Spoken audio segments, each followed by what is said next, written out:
Magandang umaga po muli sa inyong lahat. Kasi po, kaya po ako muli bumalik. Kasi nais ko po bang maipaliwanag na mahirap paniwalaan. Muli ko pong binalikan ang pagpapaliwanag sa inyo sa nakukuha ko. Ito pong umagang ito, ito po una kong ginawa. Ito po. Ito po una kong kinuha. Pinagtyagaan ko sa loob ng kanyang. Yan. Ito po, 1. 2. Heto po ang tray, malinis na.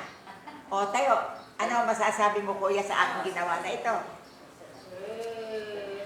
Okay naman po, sana po maging dahilan na yan ang aking kagalingan sa araw na ito, sa mga darating pang-araw. Hindi lang po, maraming puri sa Pakain naman. Ito ate, magsalita ka.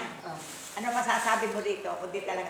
Ang masasabi ko po dyan, sana nga po maalis na po lahat ang nasa loob ng Ang sagot ko naman sa inyo, balikan niyo pa ako na 1 beses. Opo. Pero ang binigay kong palugod sa inyo, 2 linggo. Opo. Kaya pero sa linggo, sa 1 linggo, magkikita tayo ulit. Oo. O ito, bumabati ako sa lahat ng nagpapalo up sa Facebook, ha? Happy day sa inyo ngayong araw na ito, ha? April 27, 2026. Sana mabuksan lahat ang ating damdamin at isipan sa pagbabago, sa maayos, unawain. At tayong lahat ay umasenso. Kaya po, dinatihan ko po ito.